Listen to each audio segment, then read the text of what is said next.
It's that time of year again where I'm going to go over all of my favourite tech of the year, but I'm not going to just talk about my favourites. I also wanted to talk about some stuff which I thought was pretty average and some stuff which I just outright didn't like. This list is technically part 2 because I did a midway check-in through the year, so go and check out that video as well. I'll link it in the description below. And as ever, not all of this stuff came out this year, but it was new to me or new to the channel in some way. Anyway, let's get started with the best tech. Okay, first on the list is the DJI Osmo 3 Pocket. This is a small, powerful, well-developed camera, which is just an absolute joy to use. And honestly, I was really hesitant to buy this and I didn't think I would like it as much as I did. I took it with me on a trip to Japan I had recently, and it let me capture so much more stuff in the moment than I would normally capture. The footage looks excellent as well. I'll throw some up here so you can see, but even in the dark, the footage looked much better than my phone did, and I really enjoyed it for that. And the best thing is, it's so easy to use. I could just pass it to anyone and they could film this nice stable footage, which is something you can't really get with a big DSLR or something like that. And for me, I don't actually like leaving my phone on the side to film myself or to vlog with it or anything like that. But I don't mind leaving this hanging around because it's not my phone, and I don't mind if it gets knocked over or something like that. I don't have to baby it as much. It's really nice and tactile to use. To switch it on, you just flip the screen and you're ready to go.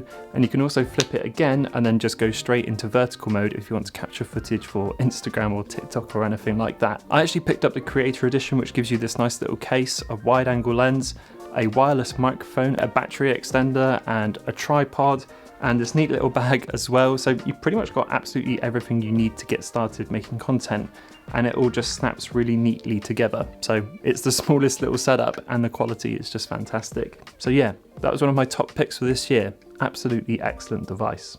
Next up is something you're probably all expecting to see if you've watched this channel for any amount of time, but it's the new M4 iPad Pro, and specifically the 11-inch version. This is Apple really showing off, in my opinion. This is the best hardware that they make at the moment. The fact that something can be this slim and this powerful, it's just kind of insane. And the fact that you don't have to buy the biggest version now to get the best screen is just wonderful. I love the updates they did with the Pencil Pro. I think the hardware updates are just insane. This thing is so slim and so light.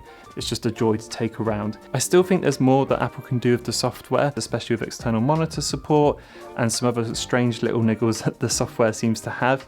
But overall, Apple nailed this update, and I came from my M1 iPad Pro to this M4, and it felt like a really good jump. And yeah, the 11-inch size now is just perfect for me. Moving on from there is the iPhone 16 Pro Max, and yes, I'll be the first to admit that this wasn't a huge update from the 15 Pro Max. I got the same color and everything, so it pretty much looks exactly the same, but it's not for the features you'd expect. I actually think the camera control update, which was one of the main new features, was a little bit of a miss this year. It's kind of tricky to use, and honestly, I forgot about it pretty much directly after a review, but I absolutely have to hype up the battery life on this thing. This year it has been insane. Being able to walk around all of Tokyo all day while I'm smashing the camera and Google Maps and filming everything that I saw, and then getting back to the hotel relatively late and still having like 20 or 30% left in the battery just gave me so much confidence whenever I went out. I never thought about the battery. I never had to worry about getting an external power bank or anything like that. This was a really beautiful travel companion, and not to mention this year, the camera is still equally great. It's probably better than it was last year, and some of the photos I got on this phone while I was out there, I'm genuinely so happy with. iPhones really kill it when it comes to landscape photography, and I got some really nice photos of Mount Fuji that I'm so happy with. So that's why it made this list.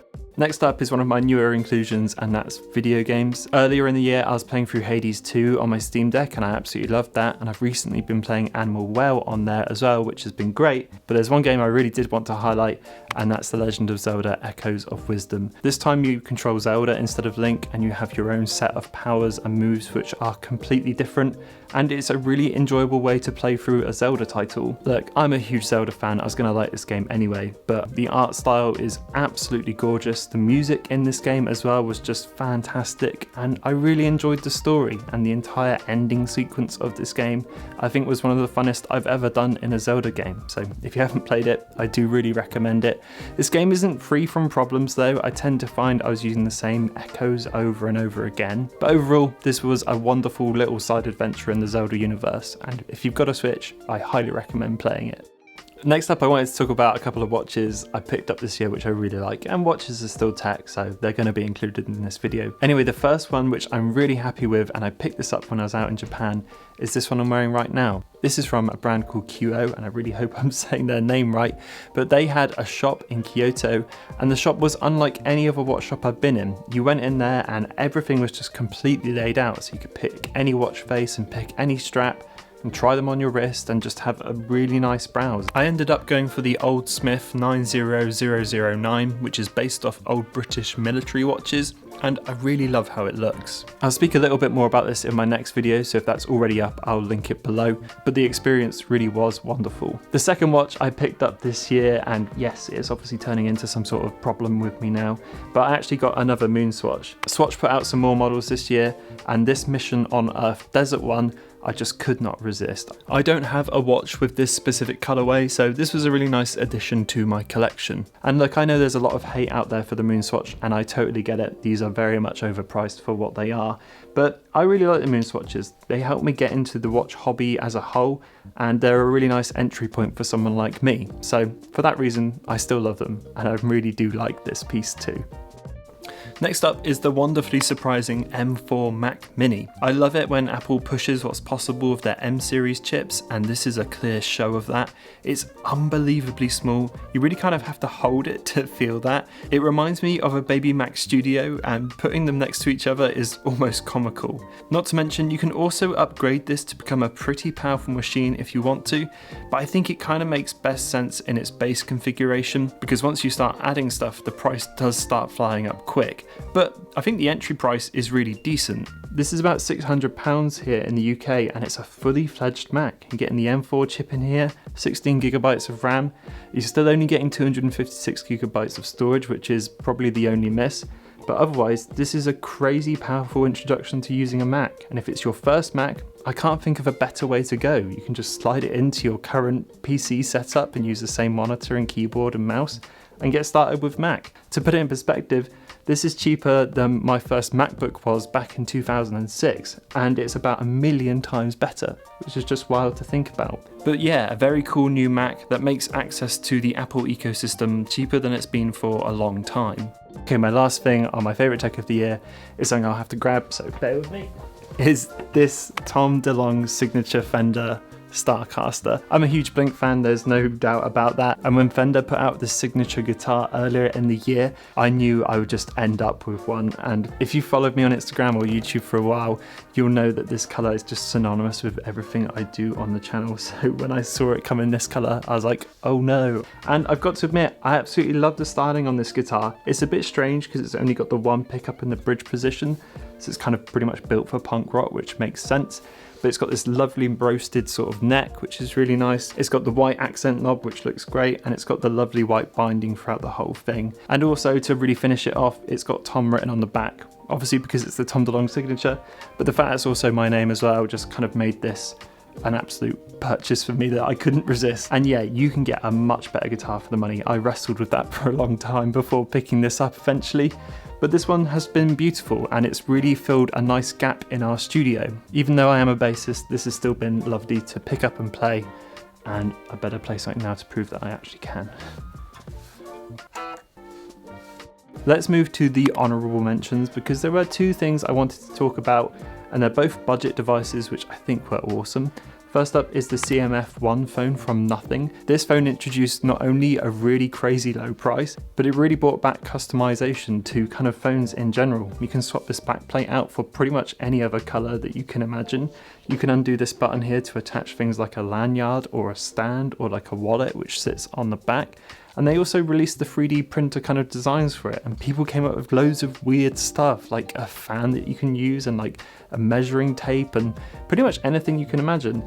And it was a really decent phone to boot. So a great device there from Nothing, great color too. And the other thing as well is from Nothing too. This was the Nothing Phone 2A, a really, really cool and interesting design. Seriously, I don't know any other phone which looks quite like that. And it came in at a really decent price as well. and it gave you loads for it. The screen was great, the processor was decent, and the camera was enough to get by on. I've often said if I wasn't an iPhone user, I think nothing is where I would go for phones because they just look so interesting and different, and the software experience on them is really nice too. So those are my two honourable mentions. Two phones from nothing, both really, really great. Alright, let's talk about the meh tech. The stuff which was just kind of okay, or nearly really good, or just not quite there. And first up is the AirPods Max with USB-C. And I really, really wanted to like these. I think they're built really nicely, and I much prefer the sound over my Sony XM4s, which I struggled with last year. And the Apple ecosystem around it is amazing. Like, I can switch between my Mac and my phone and my iPad without even having to think about it. I just pick it up and these connect to it immediately. But they're just way too heavy and way too bulky. If you put these into a bag, you can really feel it, and you don't have that with other headphones.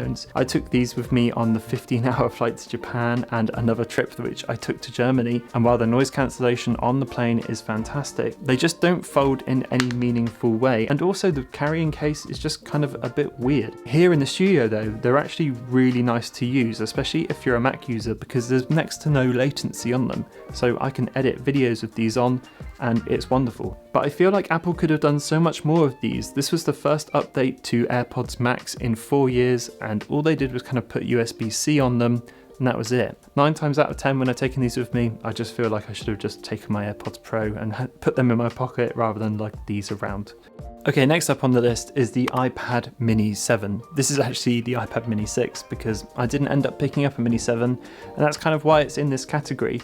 It was basically a spec bump model from Apple. It went up to the A17 Pro chip, which is a really powerful chip, and it also moved to the Apple Pencil Pro, which I really like and really appreciate. I think the Pencil Pro is an awesome upgrade.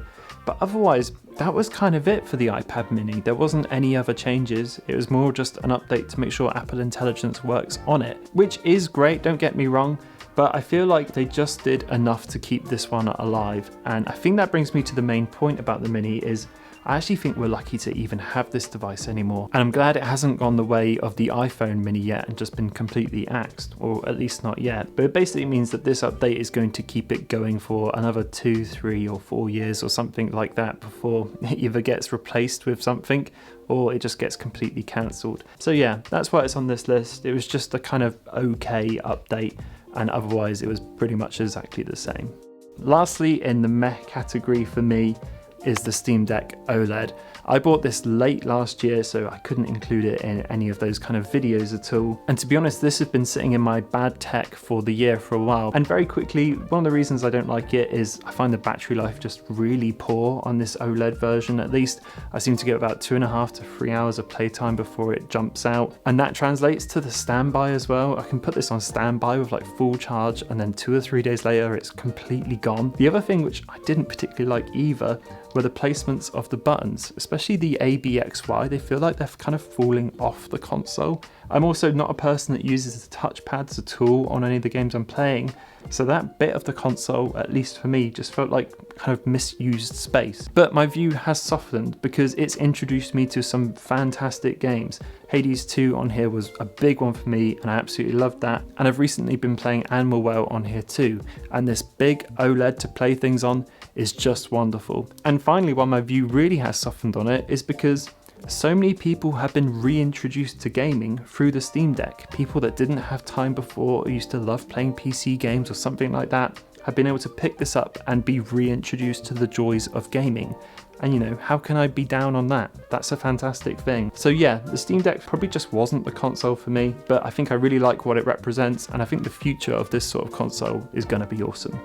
Okay, it's time for the bad tech, or the tech that I didn't really connect with. But before we get started, I did want to say, just because I didn't like it, it doesn't mean it's a bad piece of technology at all. And I feel like I'm going to make some enemies from saying this anyway, but I didn't like the Fujifilm X100 this year at all. Now, don't get me wrong, this is a fantastic camera. The picture quality is insane, the styling of the camera is really nice, and Fuji's colors are absolutely beautiful. But the main thing I struggled with on this camera was the 35mm focal length. I tend to find that focal length isn't wide enough to be a true wide, and it's not close enough to kind of get nice portrait photos, and I constantly felt like I wasn't really getting the shots I wanted out of it, which I totally realise is on me. It does have a nice digital zoom, which I was using quite a lot to zoom in a little bit to 50mm and then up to like 70 or 80, but the picture quality does drop off when you use that. And I also found the autofocus on this was just pretty slow, especially compared to my Sony a7 IV.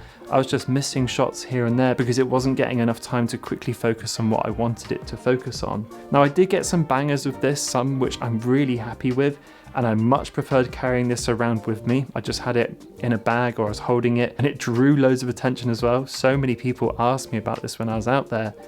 But yeah, I just couldn't connect with this year. I was also a little bit worried about the build quality as well, and I'll try and show this on camera, but my shutter button feels really loose, and this kind of front section as a whole just feels a little bit kind of plasticky when it shouldn't. You know, this was an expensive camera, so I don't really like feeling that either. So there you have it. There's my favourite tech, my kind of middle of the road tech, and the kind of tech I didn't really like this year. I hope you enjoyed the video. If you did, pop a like, and also let me know in the comments below what your favourites and least favourites have been for the year, because I always love to see what you have to say, and I will see you all in the next one.